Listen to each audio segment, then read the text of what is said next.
Happy New Year. It's 2025 and I hope you are all off to a fantastic new year. Mine has certainly been interesting and there's so much to share.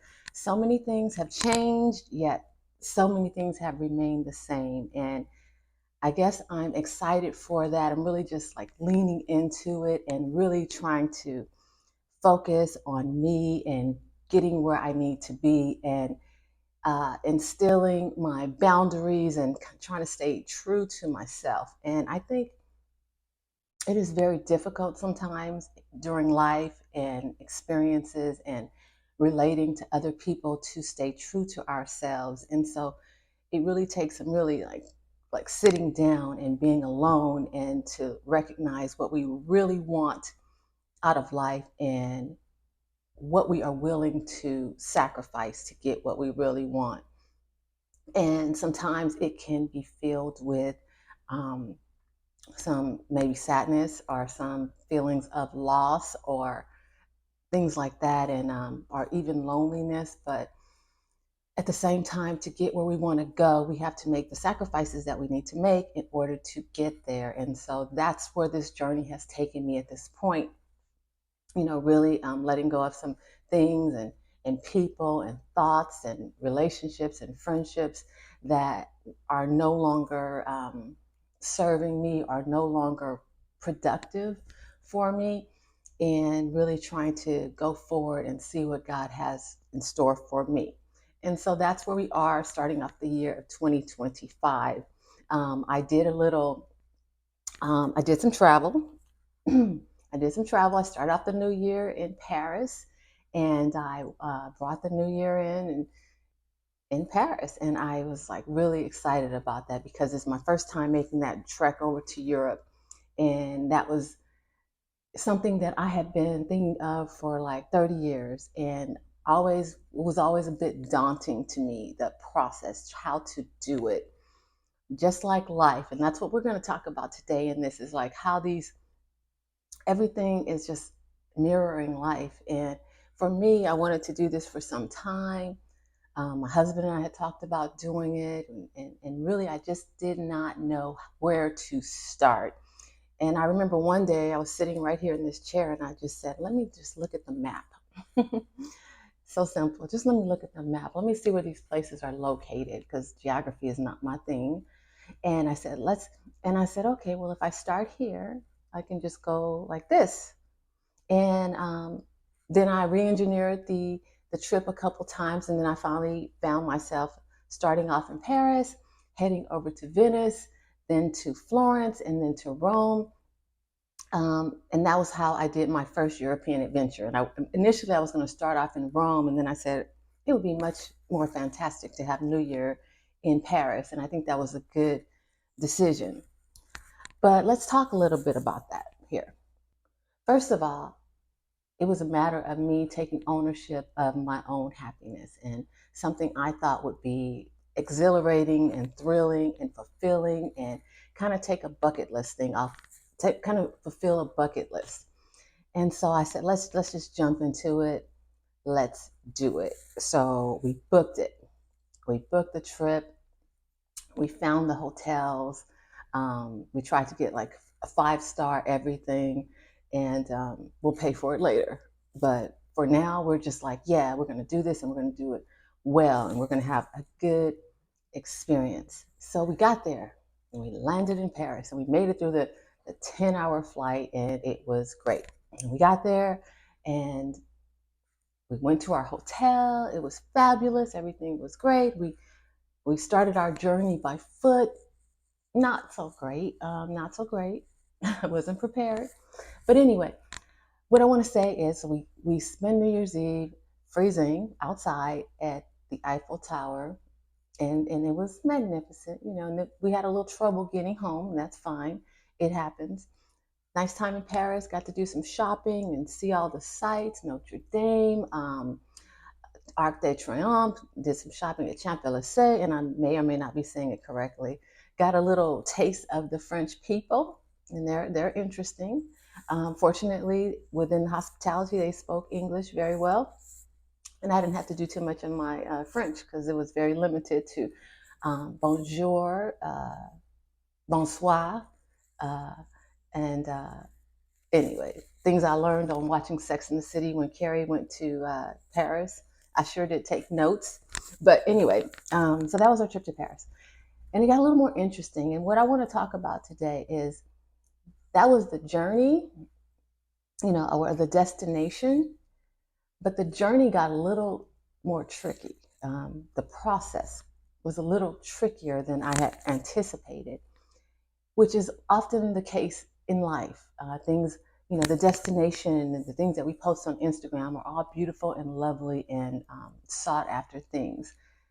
But the journey might be a little less glamorous, it might be a little more arduous, it might be a little more uh, gritty. But at the same time, those things are the things that make us who we are because they give us the stamina to endure the things that we need to endure. So, leaving the train station, first of all, it wasn't what I expected going to the train station, and it's big and there's not a lot of direction. Okay, there's not a lot of direction. No one's there to tell you go to this gate, and you can prepare and sit at that gate for a few, maybe 30 minutes or so before your flight takes off. The train station was not like that.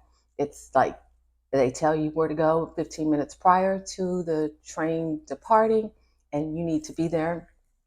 And there's not a lot of assistance, and it's in a different language.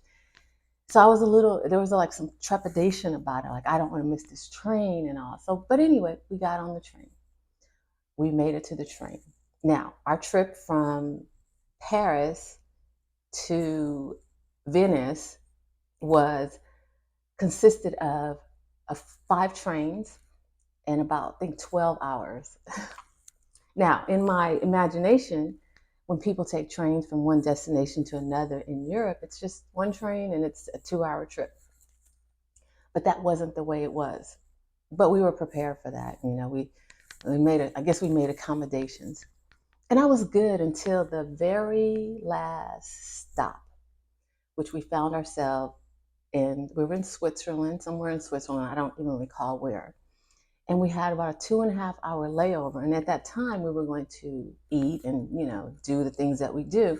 We arrived at about just before 1 a.m. And to our surprise, dismay, chagrin, or whatever you might want to call it, it was not a train station with food places and things like this. It was more of a platform, a 2-level platform. And I looked at it up, it was 29 degrees. It was pretty much 1 in the morning, and we were to be there for about 2 hours with no shelter. And it was at that point where I began to freeze. I went into my luggage and I got some extra socks out. I found a photo booth and I sat in the photo booth for shelter because that's what I was looking for, shelter. So it's the middle of the night, and at this point, I was freezing.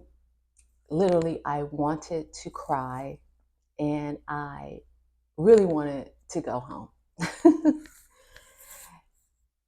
In my mind, I was like, it's just not worth it. I want to go home. Why did I even venture to do this? Those were the thoughts that were in my head. And this was a part of the journey. And what I want to liken that to is, so many things that we do. So many things that we do in the process, we want to turn back, we're like the children of Israel. Would that I were back, where it was safe and where it was comfortable and where we knew what to expect. Well, on this 5-train journey that I had never gone on and that I had clear across the world for me, outside of what I had come to know, America, I was across the world. I was freezing. I was outside. I was without shelter. I wanted to go home. I was cold, and there was not really a way to turn back. I had to continue on this journey. And I wanted to get to the destination, but I didn't know that I wanted to go through the process. And so what I want to say is that is so much like our lives and our process and our trying to get where we're trying to go. Just like right now, I feel like I'm trying to get somewhere, and there's some things that I want in my life that I do not have but I want to get there and I want to go through this, whatever pain I need to go through to get what I want. But on this day, and back in early January, I found myself in Switzerland without shelter and sitting in a photo booth with a blanket wrapped around me and just waiting for the time to pass, for the train to come so I can get on that train and head to my next destination, my final destination, what would lead me to Venice. And so much I wanted to cry, but I had to be strong because I was traveling with my son, and in my mind, I had to be strong for us. And I don't know, I really don't know how successful I was. I don't know if he knew I wanted to cry. I don't know if he knew I wanted to turn back. I don't know if he knew I was cursing myself for embarking on this journey. And likewise, that reminds me of the journey we took, when I separated also from my husband, and it was the same feeling. And here I am, I have my son and he's along with me, and I'm trying to put up a brave front and not really knowing where I'm going or how I'm going to get there or what's next for us. And but I got it, but not really, because I don't know that I do have it, but I'm going to keep trying and I'm going to persevere. And so that's what this trip was for me. We, we survived. I did get sick. I did catch a little cold, and I think it's from freezing. But we survived, and we made it to our next destination, which was Venice. Now, again, with a little bit of a hiccup, actually arrived there, and I didn't realize that Venice was like an island, and I didn't book us to the right train station, and we couldn't take an Uber. They don't have Ubers in Venice, which was my plan. So, we had to take a taxi to a ferry to get to our destination. Fortunately, it didn't take too long, but I was weary. We'd pretty much been up all night and I was weary. But we did it. We got on the taxi. He told us where to go. We got on the ferry. We walked over with all our luggage. For once, I overpacked. I had like 3 bags with all our luggage, and we made our way to our hotel, where we spent most of our day sleep in our fabulous destination. But we made it. And we most importantly, we made it. And that's what I want to encourage us all with today, is that even though the road gets rough and the journey, you cannot see where you're going or how it's going to end up, or you wonder why you even started on the journey to begin with. What made you think you can do it? This is the feeling. But just know that you can, and we are bright enough to figure it out and to continue and to not turn back. So that's what I want to tell us all, like today. Keep going. Don't give up. Don't turn back. Move forward. You got this. We've got this. Yes, there are going to be things that come up that we were not expecting. There are going to be curveballs and all those things, but just know to keep persevering, keep going, because the destination is lovely. The destination is beautiful and fantastic, and it's life-changing, and it's a beautiful experience. But the process, the journey to get there, can be very challenging. And that's what I found in my trip to Venice. It was very challenging, but in the end, it was worth it. And in the end, I persevered. And once it was over, once I got there, I was so proud of myself because I persevered, because I did it, because I leaned on me, trusted in God and the wisdom that He's given me and the guidance that He continues to give me. And we made it. And it wasn't all beautiful, it was challenging, but we made it. And that's what this life gives us. It gives us a lot of things to overcome, some obstacles to jump over. But the beauty in it is that we get beauty for ashes. We get to see the good. We get to experience the good. We get to see our strength and know our strength through the process. And it builds us up. It's just like exercise and working out. I've been embarking on a more strength training lately. I've always kind of neglected my upper body. And so lately I've been doing more strength training and more weightlifting and push-ups and things like that. And in the beginning, I couldn't do many push-ups, and now I'm doing like 10 times more than I started with. And it's like, but you never know until you start. And though in the beginning I may have done one push-up or one and a half, and I had to stop, but then I just kept going and I started doing more and more. And so now I'm stronger. So just like in our exercise, we keep going and we get stronger. Likewise, in our efforts in life, in the things that we're trying to accomplish, we push forward and we get stronger. And that's what this experience has taught me. So we went to Venice. And again, once we got there, it was not quite what I expected as far as the transportation, the journey. But once we got there and we actually got to like walk around and experience it and take gondola rides and things like that, it was like we could breathe and we were refreshed and renewed. And that's what this journey does for us. So then we left Venice and we headed to Florence. And once we got to Florence, it was everything like kind of turned around because we got off at the right train station. We booked the right train station. Our hotel was like a 5-minute walk if we didn't have all those bags. A 5-minute walk from the train station. And at that point, Florence became so much more convenient and everything just worked. Everything just fit. And then we headed over to Rome, and likewise, everything just fit. The hotel was near the train station. It was lovely. It was wonderful. We got to see all these things that I had only read about and seen movies about. We got to go there and experience it. And I was like, how does a girl from Inglewood end up here at the Colosseum in Rome? How does this happen? How do I end up in the Sistine Chapel? Even though it was a loss on me because I wasn't in awe so much, but I don't know what to say about that. So it was fantastic, and it was an experience. I will say it was a very, what do you call it? It took a lot from me. It was exhausting. It was exhausting. It was a lot of travel. It was a lot of moving parts, just like our lives, right? It's a lot of moving parts, a lot of things going on and simultaneously that we have to manage. And that's what this trip was like. It was a lot of things, but at the same time, again, it showed resilience. It showed you can do it. You are able, you are capable, and you have what it takes. And then on my last day in Rome, weird thing happened. The housekeeper decided to throw away my bag of toiletries. And I, again, wanted to just like, what in the world? So no perfume, no shampoo, no all the eye drops, just all the little things that I keep discovering, my tooth whitening stuff, all the things that I feel that I need. And I'm like, this is how you end your vacation, really?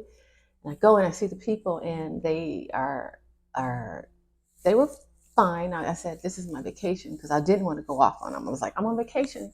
I don't want to go into this mode. But so anyway, they worked with me. They sent me to the salon. They did my hair, and we're working out a settlement for my goods. So even in the process of things that happening that are not pleasant, there are ways that we can recover, and we can still find peace in it. Though I'm recovering all the things that I lost, they're compensating me for those things.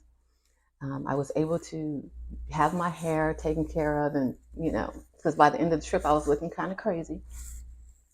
But at the end of the day, and when I reflect on this, I say, okay, I did it. It was a nice trip. It was a busy trip. When I got home, I definitely need a vacation.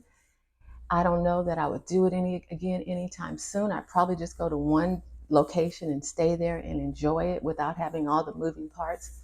But the best part about it was that I did it. I experienced it. And that's what I encourage all of us to do. There's maybe something on your bucket list that you're wanting to do.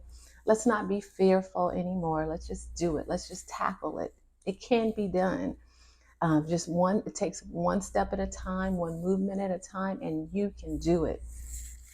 And you can mark that off your list. You can do it. Believe in yourself. Trust that you have what it takes. God has given us the wisdom and the ability to do more than we anticipate. Don't let anything hold you down. Be free. For me, something that's very important and always has been important is my sense of freedom, my ability to do what I want to do, to not be held back. And this right here was something that helped me walk in that freedom and just experience it, and no holds barred, and just it just felt really good. And I just encourage all of us to do that, to step out in faith, to step out and trust and believe that you can do something, that you can make something happen for yourself. And furthermore, I'm all for companionship and husbands and relationships and all, but at the same time, we don't have to put off anything. We can experience life in whatever state we're in. You don't have to have a mate, a partner, a husband, a wife to do what you want to do. Live your life. Life is for the living. Every year that we have, we need to be taking advantage of, and not waiting until I lose weight, or waiting until I make this much money, or waiting until I have a mate, or waiting for anything. It's 2025 and we're not waiting for anything. We're making things happen. We're owning our happiness, and we're doing what we need to do to be fulfilled. And if there's someone to do it with, that's great. And if there isn't, that's great too. We're still going to get it done. And so I want to have that mantra and that philosophy moving into 2025 and forward. I'm good enough. I can do it on my own. I have the ability, the capacity, the wherewithal, the resources to make things happen. And I'm going to do just that. And while I was there, I picked up a few books.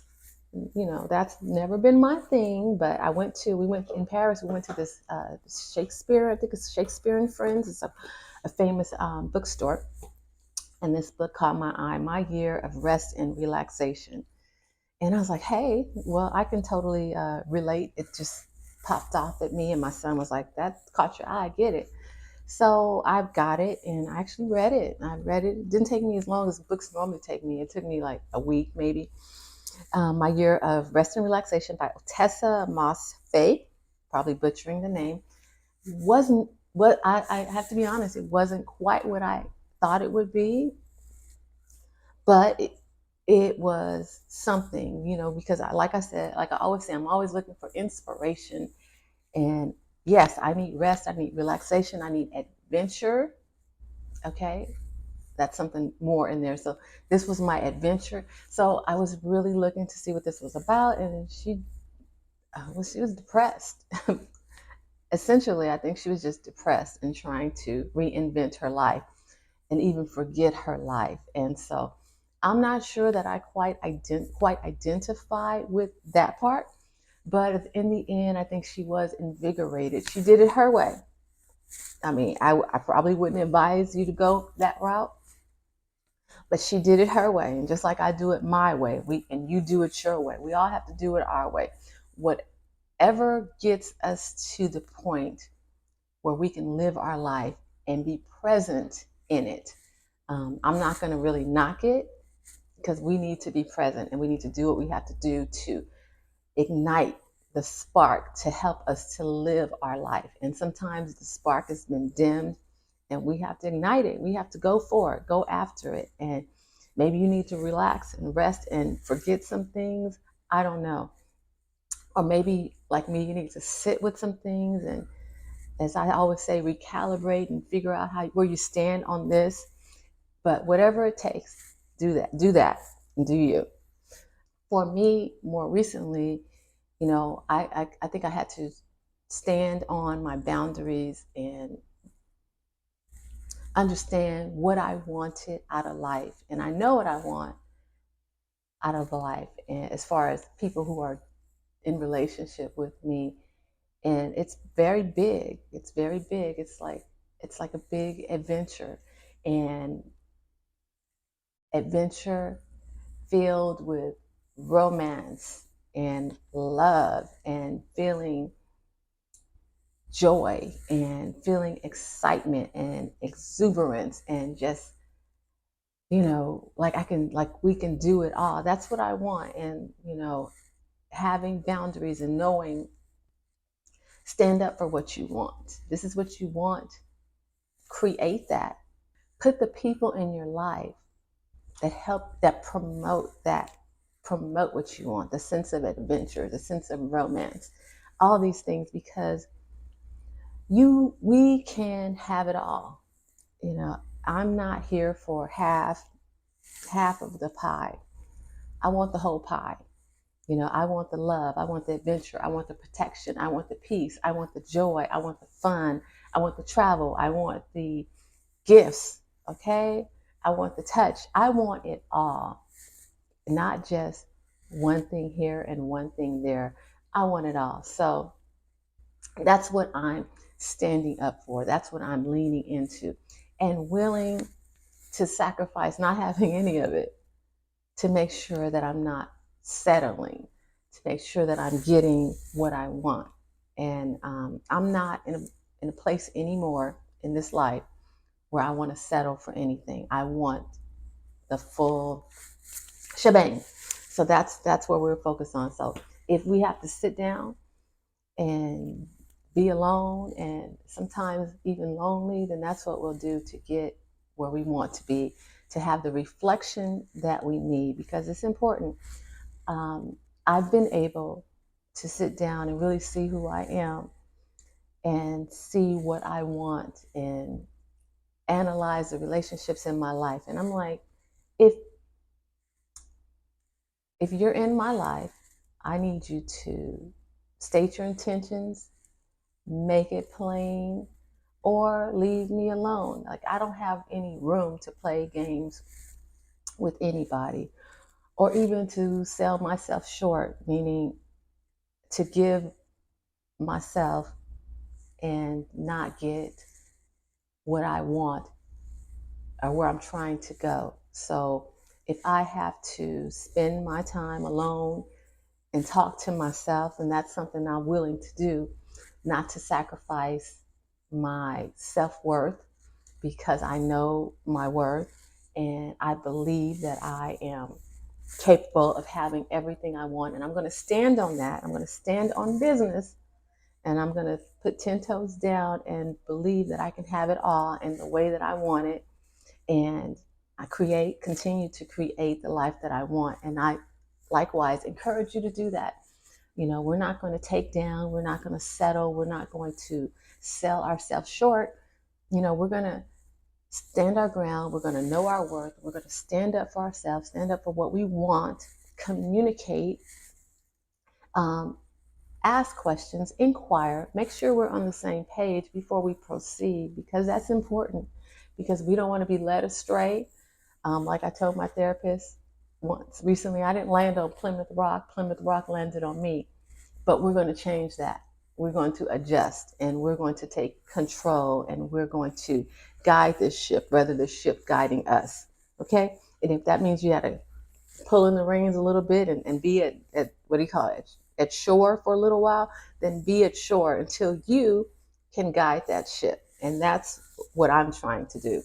And so a lot of people whom I love, a lot of relationships that I value, that I had to take put on the back burner while I take care of me, because it's important to put ourselves first so that we can get what we need in the end. Because many things come, halfway.